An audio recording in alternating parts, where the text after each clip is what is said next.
Hello everyone, part second of spectrum की book का chapter number 3 modern history में चल रहा है हमारा India on the eve of British conquest. This is represented by me, that is Simran, and let us start. तो हम देख रहे थे, हमने फर्स्ट पार्ट में देखा था इसकी introduction and the challenges before the Mughals. आज हम बात करेंगे सभी weak rulers after the Aurangzeb और जो इंटरनल चैलेंजेस उनके साथ आते हैं। तो introduction and this one we were covered in the last lecture, and अब हम यहाँ से स्टार्ट करते हैं, ठीक है। तो वीक रूलर्स आफ्टर औरंगजेब जो था वो इंटरनल चैलेंज कैसे था, एक एक जो राजा आ रहे हैं, मतलब जो रूलर आ रहे हैं, एम्परर आ रहे हैं, उनके बारे में हम डिस्कस करते हैं, ठीक है। तो पहला है हमारे पास बहादुर शाह फर्स्ट, जिसका टाइम पीरियड यहाँ पे आपको दिख रहा है 1707 to 1712। तो after a nearly 2 years long war of succession 63-year-old Prince जिसका नाम था मौज़म, ठीक है, ये एल्डेस्ट सन था औरंगजेब का, जो कि एम्परर बनता है। यहाँ पे स्पेलिंग देख लीजिएगा, ठीक है। ये औरंगजेब का एल्डेस्ट सन था, बड़ा बेटा, जो कि एम्परर बनता है और फिर उसको जो है वो टाइटल मिलता है बहादुर शाह वन, ठीक है। तो अगर आपसे पूछा जाए बहादुर शाह वन जो था वो पहली बात किसका बेटा था, औरंगजेब का, उसका असली नाम क्या था ये भी पूछा जा सकता है, तो मौज़म, ठीक है। और इसको टाइटल क्या मिला था, मतलब मौज़म को टाइटल क्या मिला था, बहादुर शाह वन। तो 3 तरीके से यहाँ पे क्वेश्चन पूछे जा सकते हैं। इसने अपने ब्रदर्स को किल कर दिया था। इसके ब्रदर मतलब औरंगजेब के और बेटे कौन कौन से थे जिसको इनने मार दिया था, तो मोहम्मद आजम एंड काम बख्श, ठीक है। तो वॉर ऑफ सक्सेशन में कि औरंगजेब के बाद कौन राजा बनेगा, उसकी वॉर में बहादुर शाह ने मतलब मौज़म ने इन अपने दोनों भाइयों को जो है वो मार दिया था। And Khafi Khan gave the title Shah e Bekhabar to the Bahadur Shah one. तो बहादुर शाह वन के साथ एक और टाइटल जुड़ता है। ये बहादुर शाह वन वाला तो इसने खुद ही लिया था टाइटल, लेकिन जो असल में इसका जो टाइटल था वो था शाह ए बेखबर। मतलब ये इसको किसने दिया था, ये अच्छा ये पूछा जा सकता है कि ये वाला टाइटल जो है बहादुर शाह वन को किसने दिया था, ठीक है। तो ये काफ़ी खान ने ये वाला टाइटल जो है बहादुर शाह वन को, मतलब शाह ए बेखबर टाइटल इसको दिया था। क्यों दिया था, he adopted a pacific policy with the, मतलब ये इसका रीज़न नहीं है जो मैं बोल रही हूँ, वैसे नेक्स्ट पॉइंट बता रही हूँ आपको। He adopted a pacific policy with the Marathas के साथ इसने अच्छे रिलेशंस बनाए, राजपूत के साथ, जाट्स के साथ, एंड साहू जो कि मराठा प्रिंस था उसको भी रिलीज कर दिया था मुगल कैपेसिटी के अंदर से। And Rajput chiefs were confined to their the respective states, उनको राजपूत चीफ्स को उनको स्टेट्स भी दे दिए थे। सिख लीडर जो कि Banda Bahadur attack Muslims in Punjab and hence the emperor took action against him. किसने एक्शन लिया था, बहादुर शाह वन ने, और ये 1712 में जो है इसकी मृत्यु हो जाती है। तो अभी तक हमने इसके बारे में क्या क्या पढ़ा कि इसकी जो पॉलिसी थी वो बहुत ही पैसिफिक पॉलिसी थी। इसने सबके साथ बना के रखी, किस किस के साथ, मराठास के साथ, राजपूत के साथ, जाट्स के साथ। साहू को इसने रिलीज किया जो कि एक मराठा प्रिंस था, ठीक है। राजपूत चीफ्स को उनकी स्टेट्स दी, ठीक है, मतलब जो जहाँ पे हैं वो वहीं रहे। एंड सिख लीडर जो कि बंदा सिंह बहादुर था उसने अटैक किया था मुस्लिम्स के ऊपर इन पंजाब, एंड एम्परर ने मतलब ये वाले एम्परर ने उनके अगेंस्ट में एक्शन लिया था। एंड बहादुर शाह की डेथ हो जाता है फिर 1712 के अंदर, ठीक है। तो ये थोड़ी सी स्टोरी फर्स्ट राजा के बारे में आपको आफ्टर द औरंगजेब, ठीक है, ये पता होना चाहिए उनका बेटा था, एंड ये यहाँ पे मैंने बता दिया आपको। अभी हम बात करते हैं जहांगीर शाह की, ठीक है, इसको मैं रब कर देती हूँ। तो यहाँ पे हम सेकंड की बात करें जहांगीर शाह की, जिसका टाइम पीरियड सिर्फ 1 साल का मतलब रूल करने का 1712 to 1713 with the help of the, किसकी हेल्प से ये बना था, जुल्फिकार खान, ठीक है। तो इसकी हेल्प से जहांगीर शाह जो है वो एम्परर बन के सामने आता है, और जुल्फी खान जो है वो पीएम एज अ अपॉइंट होता है prime minister. He introduce the very important, इसने मतलब जहांगीर शाह ने क्या इंट्रोड्यूस किया था, कौन सा सिस्टम, इजारा सिस्टम। क्यों, to improve the financial condition of the empire, and और इसने साथ ही साथ में जजिया को जो है वो रिमूव कर दिया था। तो ये 2 बातें इसके बारे में याद रखनी है। तो इजारा सिस्टम जो है इसने इंट्रोड्यूस किया था, क्यों इंट्रोड्यूस किया था, to improve financial conditions of the empire, और एबॉलिश क्या किया था, एबॉलिश किया था इसने जजिया, ठीक है। एंड अभी इसके बारे में मतलब जहांगीर शाह के बारे में इतना ही है, क्योंकि आप देख पा रहे हैं कि इसका टाइम पीरियड कितना छोटा सा है, एक साल भी नहीं है पूरा, ठीक है। मार्च से फेब तक का ही इसका टाइम पीरियड रहता है, 1712 टू 1713। तो इसके बारे में जुल्फ़िकार खान के कारण से ये बन के आया था सामने, जो कि एज अ पीएम जो है वो अपॉइंट हुआ था। इजारा सिस्टम इसने जहांगीर शाह ने इंट्रोड्यूस करवाया था to improve the financial condition of the empire, and abolish किया था इसने जजिया को। ओके, थर्ड वाले पे चलते हैं हम, फारूक सियार, जिसका टाइम पीरियड 1713 टू 19, ठीक है। तो ये 7 साल ही रहा, ठीक है। After killing of the Jahangir Shah with the help of the Saiyar brothers. अब ये जो सैयर ब्रदर्स थे ना, ये बड़े चालाक थे, ये मतलब अपनी मर्जी से जो है वो एम्पायर को चलाना चाहते थे, और एम्परर भी खुद ढूंढते थे, और पुराने वाले एम्परर को मरवा कर, ठीक है। तो हमने जैसे देखा था जहांगीर शाह किसकी हेल्प से बना था, जुल्फ़िकार खान की हेल्प से। अब जो फारूक सियार था, ये कैसे बनता है, ये जो सैयद ब्रदर्स होते हैं, सैयद ब्रदर्स, अभी नाम भी बताती हूँ इनके, ये जो सैयद ब्रदर्स थे इनके क्या नाम थे। तो सैयद ब्रदर्स जो है वो जहांगीर शाह को मरवा देते हैं एंड फारूक सियार को गद्दी पे बिठा देते हैं। तो अगर आपसे पूछा जाए ये सैयद ब्रदर्स थे कौन कौन से, तो इनका नाम था अब्दुल्ला खान, ये इनके नाम आपको याद रखने हैं, अब्दुल्ला खान एंड हुसैन अली। तो इनको क्या बोला जाता था, वेरी इंपॉर्टेंट, इनको बोला जाता था किंग मेकर्स, कि ये राजाओं को बनाते थे, ठीक है, किंग मेकर्स। फारूक सियार बिकम द न्यू एम्परर, क्योंकि इनकी हेल्प से ये बन के आया था, ठीक है। उसके बाद he followed the policy of the religious tolerance by the abolishing the jizya and the pilgrimage tax. तो अगर आपसे पूछा जाए कि किस ने जो है वो जजिया टैक्स को रिमूव किया था, तो यहाँ पे हमने पढ़ा था कि जहांगीर शाह ने भी जजिया को एबॉलिश किया था, और साथ ही साथ में फारूक सियार ने भी जजिया को एबॉलिश किया था, ठीक है। और इसने साथ ही साथ में पिलग्रिमेज टैक्स को भी हटाया था, और जो इसकी पॉलिसीज थी, पॉलिसी ऑफ रिलीजियस टॉलरेंस, ठीक है। उसके बाद 1717 में ही गेव द फरमान टू ब्रिटिशर्स, एंड 1790s में Sayyid brother with the help of the Peshwa Balaji Vishwanath, इन्होंने भी फारूक सियार को क्या किया, गद्दी से हटा दिया, एंड लेटर ब्लाइंडेड, इसको मतलब जो ब्लाइंड कर दिया, एंड उसको मार दिया। It was the first time in the Mughal history that emperor were killed by his nobles, क्योंकि ये जो सैयद ब्रदर्स थे ये नोबल्स थे। अभी आप देख रहे हैं, पहले सैयद ब्रदर्स ने जहांगीर शाह को हटाया और अपनी मर्जी से फारूक सियार को गद्दी पे बिठाया, और फिर आगे जाके फारूक सियार को ही किसी और के साथ मिलके इसको भी हटा देते हैं गद्दी से, मतलब ये अपने हिसाब से सब कुछ चलाना चाहते थे। तो ये इसके बारे में थोड़ी सी स्टोरी याद रखिएगा। दोबारा से बता देती हूँ मैं आपको, जहांगीर शाह की मृत्यु करने के बाद with the help of the Sayyid brothers, उनका नाम था अब्दुल्ला खान एंड द हसन अली, जिनको किंग मेकर्स भी बोला जाता है, फारूक सियार को गद्दी पे बिठाया गया। फारूक सियार की जो पॉलिसी थी वो रिलीजियस टॉलरेंस थी, इसने जजिया टैक्स को एंड पिलग्रिमेज टैक्स को जो है अबॉलिश किया, और जजिया टैक्स को जहांगीर शाह ने भी जो है अबॉलिश किया था। 1717 में इन्होंने मतलब फारूक सियार ने ब्रिटिश को फरमान दे दिए, एंड 1719 में Syed brothers with the help of the, very important, ये आपको मैं बताना यहाँ पे लिखना भूल गई कि सैयद ब्रदर्स ने किसकी हेल्प के साथ मिलकर फारूक सियार को ब्लाइंड किया था एंड किल किया था, पेशवा बालाजी विश्वनाथ। तो ये याद रखना है आपको, पेशवा बालाजी विश्वनाथ, ठीक है। इसको यहाँ से हटाया, ब्लाइंड किया, किल्ड किया, और फर्स्ट टाइम जो है एम्परर जो है वो अपने ही नोबल्स के द्वारा किल हुआ, ठीक है। उसके बाद रफ़ी उद दरात, ठीक है, ये हमारा नेक्स्ट रूलर आता है। तो यहाँ पे हम इसकी बात कर रहे हैं। तो इसका टाइम पीरियड आप देख सकते हैं, फेब से जून तक, सेम ईयर में 1719 में, ठीक है। 1719 में इसकी डेथ हो गई ना, तो इसको फिर बिठाया गया।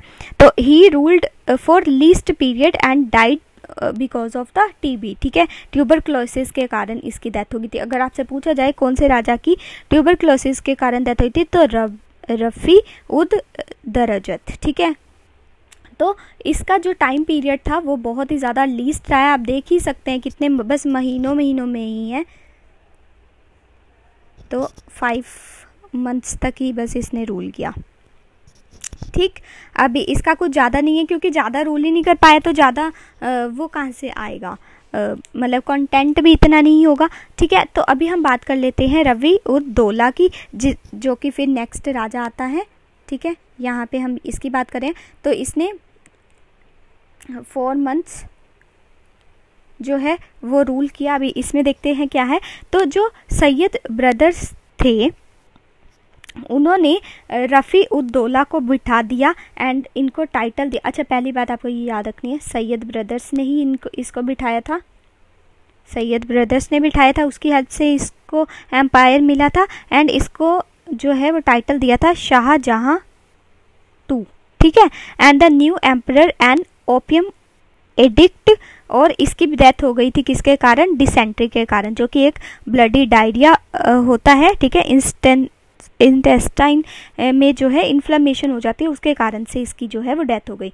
तो अगर आपसे पूछा जाए टीबी से किसकी डेथ हुई है और डिसेंट्री से किसकी हुई है, दोनों के बारे में आपको पता होना चाहिए। जो ये दोनों रफ़ी थे, ये दोनों मतलब इनको मारा नहीं गया था, ये खुद ही जो है अपनी बीमारी के कारण इनकी डेथ हुई थी। तो ये जो दौला वाला था ये ओपियम एडिक्ट था। ठीक है, और इसकी डेथ जो है वो डिसेंट्री के कारण हुई थी। ठीक है, तो ये आप कुछ बातें इन दोनों के बारे में याद रखेंगे। इसने 4 मंथ्स किया था, इसने 5 मंथ्स। बस आपको ये याद रखना है कि दोनों 1719 में ही आए थे। ठीक है, नेक्स्ट पे चलते हैं हम। नेक्स्ट हमारे पास आता है मोहम्मद शाह, जिसका टाइम पीरियड आपको यहाँ पे देखने को मिल रहा है 1719 to 48, जिसके बारे में मैंने पहले भी बताया, जिसने काफ़ी ज़्यादा रूल किया, लेकिन ये बहुत ही ज़्यादा अच्छा रूलर नहीं बन पाया। After death of the Rafi ud Daula, जो कि हमने लास्ट पढ़ा है, इसके बाद जो सामने आता है ना वो था Roshan Akhtar became the choice of the Sayyid brothers. Mohammad Shah as he came to be known in the history was given the title, इसको कौन सा टाइटल मिला था, रंगीला का, ड्यू टू क्योंकि ये इसकी जो लाइफ थी बहुत ही ज़्यादा लाइफस्टाइल था जो इसका वो लग्जूरियस था।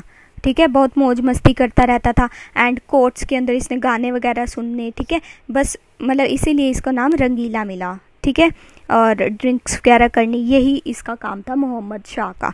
ठीक है, Mohammad Shah with the help of the Nizam ul Mulk kill the Sayyid brothers. अब इसने देखो यहाँ पे इसने चाल चली, इसने सैयद ब्रदर्स को ही मरवा दिया।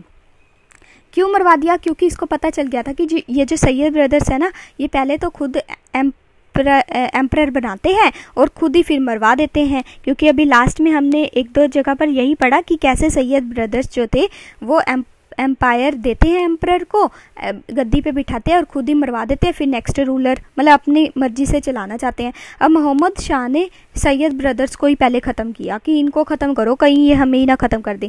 अगर पूछा जाए किसकी मदद से किया था तो ये आपको याद रखना है, निज़ाम उल मुल्क।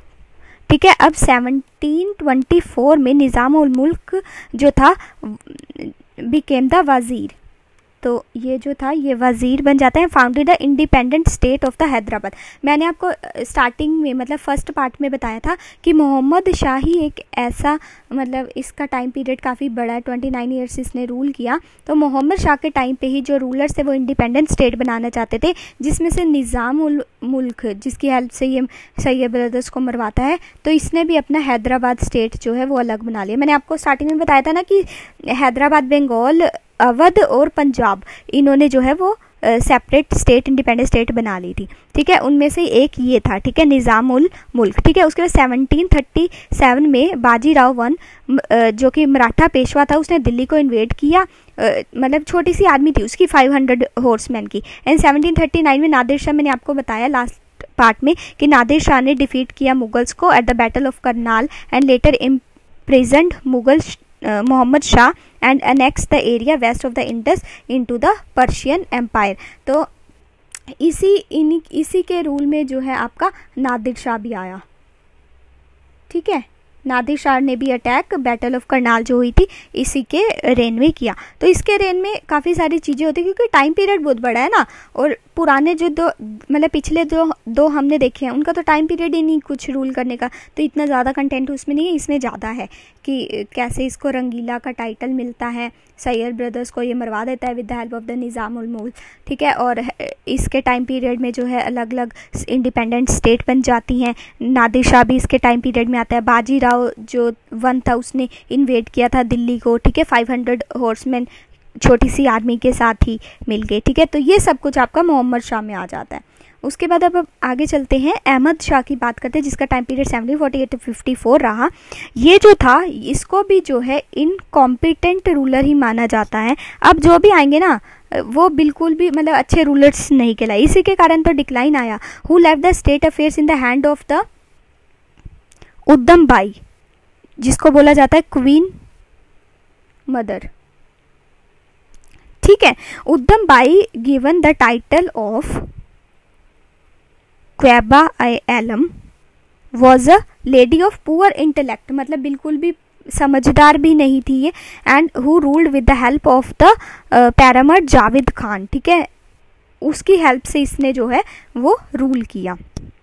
तो ये जो मेन इसके बारे में अगर देखा जाए तो अहमद शाह जो है मेन आपको यही बात याद रखनी है, इनकॉम्पिटेंट रूलर रहा, ठीक है, जिसने अपनी जो भी एम्पायर था वो इसको दे के रखा हुआ था। और उसने किसको दे के रखा था? जावेद खान, मतलब जावेद खान ही सारा पीछे से खेल रहा था और ये तो बस कठपुतलियाँ ही थी। उसके बाद हम बात करते हैं आलमगीर टू की, जिसका टाइम पीरियड 1754 to 58, ठीक है। तो ये जो आलमगीर सेकंड था ये ग्रैंडसन था किसका? जहांगीर शाह का, ऑफ जहांगीर शाह। तो ये किसका पोता था? जहांगीर शाह का पोता था आलमगीर टू। जहांगीर शाह हमने सेकंड नंबर पे पढ़ा था, बहादुर शाह फर्स्ट के बाद, ठीक है। जो सेकंड हमने रूलर पढ़ा है ये उसका ग्रैंडसन था। एंड जो अहमद शाह अब्दाली था जो कि ईरान का इन्वेडर था, वो दिल्ली पे जब रीच करता है वो इसके टाइम पीरियड में ही करता है। During his rain the battle of Plassey was fought. तो आपको ये भी याद रखना है कि बैटल ऑफ प्लासी जब हुई थी उस टाइम पे मुगल एम्परर कौन सा था? तो आलमगीर टू था, बैटल ऑफ प्लासी, क्योंकि आपको पता है 1757 में हुई थी। तो इसका टाइम पीरियड आप देख सकते हैं उसके बीच में ही ये फॉल करता है। और अहमद शाह अब्दाली भी इसके ही रेन में आता है। तो ये कौन था? हमने लास्ट लेक्चर में भी पढ़ा है, ईरानियन इन्वेडर था जो कि दिल्ली पहुंचा था और फिर दिल्ली में ये केयर टेकर्स को बिठा के गया था अपने। ये लास्ट लेक्चर में हम बात कर चुके हैं, ठीक है। उसके बाद अब हम आगे चलते हैं, शाहजहां थर्ड, इसकी बात करते हैं 1758 to 59। इसके बारे में कोई कंटेंट जो है वो नहीं ऐसा जिसमें लिखा हुआ बुक के अंदर, ठीक है। वैसे अगर आपको कुछ पढ़ना है तो आप गूगल कर सकते हैं उसको, एक बार गूगल पे जाके देख लीजिएगा। बस आपको ऐसे क्रोनोलॉजी याद रखनी है, शाहजहां थर्ड आया था इसके बाद, ठीक है। 1 ईयर का ही टाइम पीरियड है तो ऐसा जिसका कुछ लिखा नहीं हुआ, ठीक है। उसके बाद शाह आलम टू की बात करते हैं जिसका टाइम पीरियड है 1759 to 1806। तो आप यहाँ पे देख पा रहे हैं काफ़ी लंबा टाइम पीरियड है। His rain saw the 2 decisive battles. इसके टाइम पीरियड में 2 बैटल्स होंगी बहुत तगड़े वाली, ठीक है। पहली जो थी थर्ड बैटल ऑफ पानीपत जो कि 1761 में हुई, एंड बैटल ऑफ बक्सर ये आपकी हुई 1764 के अंदर। तो ये काफ़ी ज़्यादा डिसीजिव बैटल्स थी। सॉरी, मैंने ना लास्ट पार्ट में आपको शायद बैटल ऑफ पानीपत ना गलती से 1767 बोला गया था, तो 1761 था, ठीक है, उसको करेक्ट कर लीजिएगा। उसके बाद in 1765 according to the terms of the treaty of Allahabad, ठीक है, he was taken under the East India Company protection and resided at the Allahabad, ठीक है। ही ऑल्सो इशूड द फरमान, किसने? आलम शाह टू ने फरमान जारी कर दिए थे ग्रांटिंग टू द कंपनी कि इनको दीवानी राइट्स मिल जाएं किस किस जगह के? बंगाल, बिहार एंड उड़ीसा। इन 1772 में Marathas took him to Delhi and वहाँ पे फिर वो रहा कब तक? 1803 तक। फिर 1803 में उसको दोबारा से he accepted the protection of the English after defeat of the दौलत Rao Scindia by the English and उसके बाद Mughal emperor became the pensioner of the Englishman. तो ये सारा आपका रहता है शाह आलम 2 के बारे में। तो अगर आपसे पूछा जाए शाह आलम 2 के टाइम में कौन कौन सी बैटल्स हुई, तो battle of Panipat and battle of Buxar, दोनों का टाइम पीरियड ये है। एंड दीवानी राइट्स जो हैं वो फरमान के तौर पे कंपनी को दे दिए गए थे। किस किस के? आपके पास बंगाल, बिहार एंड उड़ीसा, ठीक है।